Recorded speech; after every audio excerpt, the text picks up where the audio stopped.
I'm chilling there, and I'm thinking, it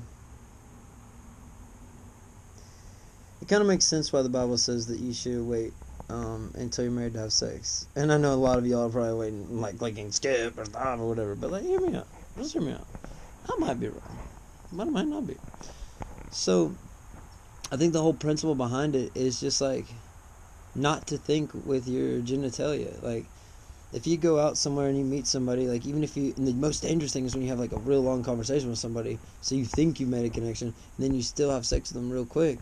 But at that point, your brain establishes a connection, an emotional connection that you've created with your genital areas, and not really with your brain and not with your heart.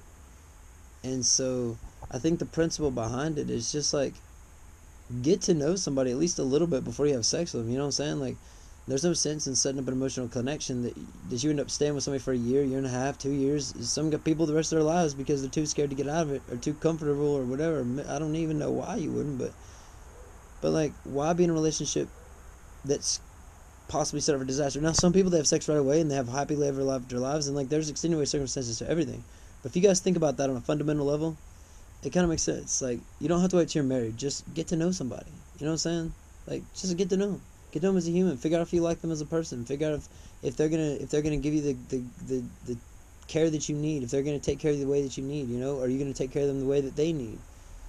Like, find each other's nuances as quickly as you can, and then you can establish, like, between each other, like, do we want to try to make this happen or not? And then you can have your sex, man. Like, I don't know. If the sex isn't great and you do it right off the bat, you're probably not gonna recall that person again. But if you get to know somebody and you really, really like them, the sex may not be that great, but maybe one of you is better than the other, and maybe you could teach the other person, and you guys can figure out what you like sexually, and really grow together in that side. Because there's a real fun side on the sexual side, but I just don't think it should be explored unless it's with somebody that you truly feel like you should be with, so that you don't end up wasting any time in your life, man. Like, we have a long life, but you don't want to waste your younger years, man. Like, just be smarter about making your decisions, and I think it'll work out a little better for everybody. Just saying. I could be wrong, but the proof is in the pudding, baby.